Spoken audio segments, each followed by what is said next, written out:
Let's find out about our final finalist tonight, number 7.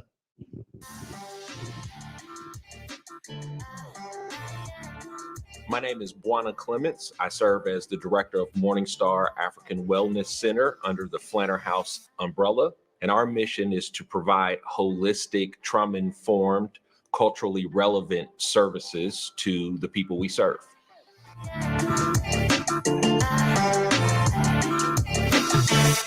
So please give a very, very warm round of applause for Buana Clements, who is the director of Morningstar from Flanner House tonight.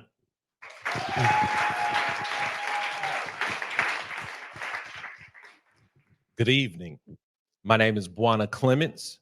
I serve as the director for Morningstar African Wellness Center, which is a therapeutic program of Flanner House. The problem is really clear.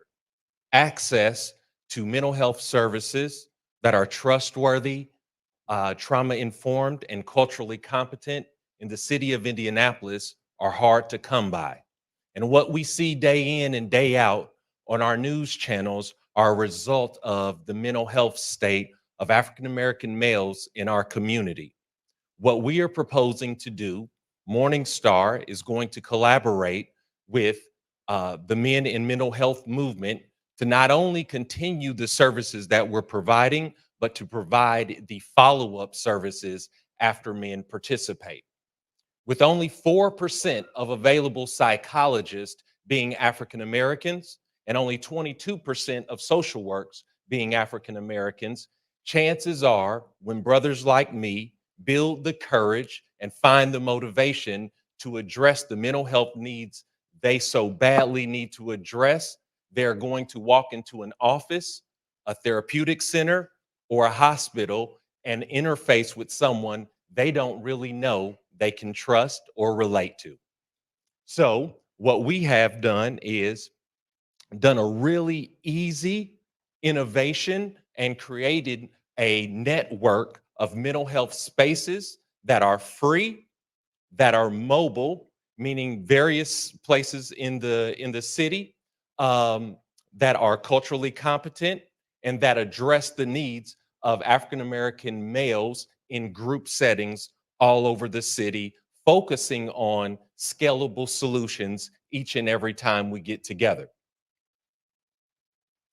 Our strategy is also fairly simple and highly effective.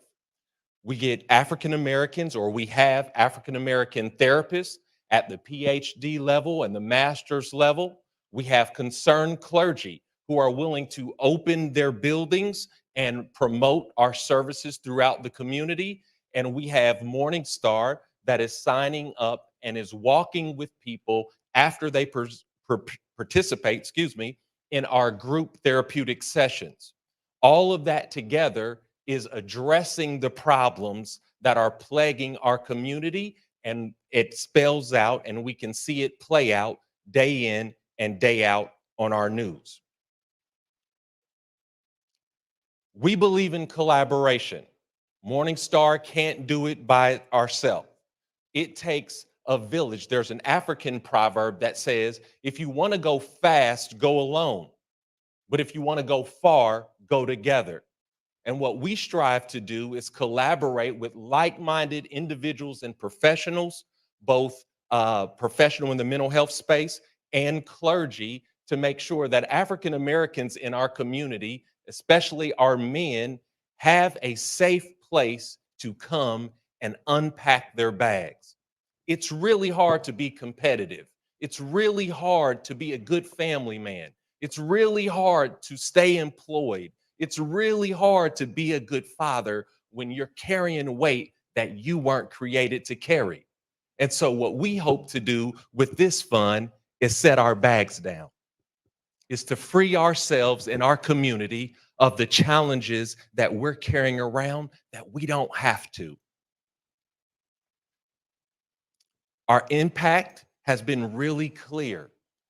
This men's and mental health movement has been going for 16 months. We've been in 12 locations. We've served over 600 men. And just this year, we decided that the aftercare services are equally important, if not more, than the initial exposure to the mental health assistance that we're providing. So we now have 28 men who have signed up and said, hey, I want to take this a next step further. So Morningstar African Wellness Center, along with the Men and Mental Health Movement created by Dr. Dwight Holland and Dr. Preston Adams, Danelle Howard, George Middleton, and myself, stand ready to provide the services to African American men that so badly need it. Thank you.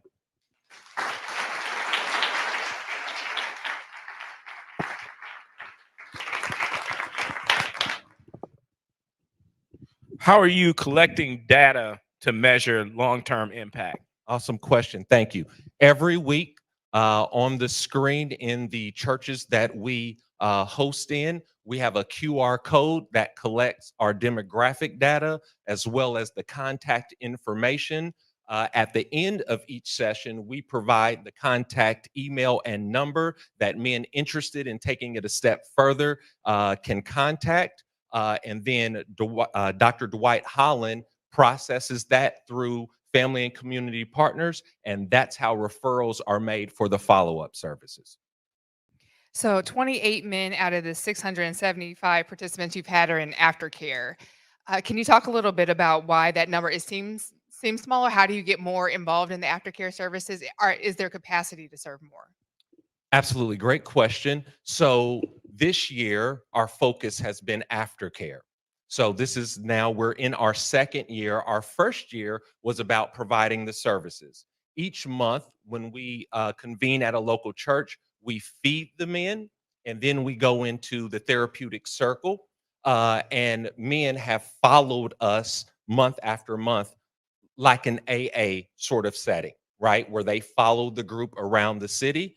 But what we've come to know and realize is that men are very interested and they're getting used to the therapeutic process. And so they're leaning into those services now. It's not an easy lift because historically, African American men have a lot of reason not to trust the therapeutic process.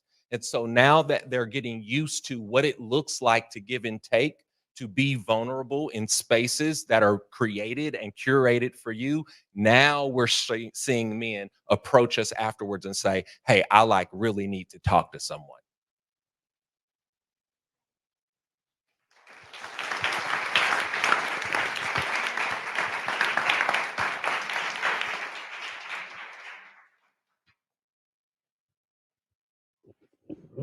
I think we know how important mental health supports are. I think, especially when we entered 2020, I think we all learned just how important and how vital support is for individuals from all backgrounds. So, really appreciate the work that they're doing with Morningstar. I know Bwana mentioned the ability to put bags down, but if you saw his bags were very nice. And you should not put bags that nice down, all right? I don't know where you're from, but don't put bags that people lift bags. All right. If you have a bag with you today and it's nice, keep it on you. All right. Keep it on you. So excellent.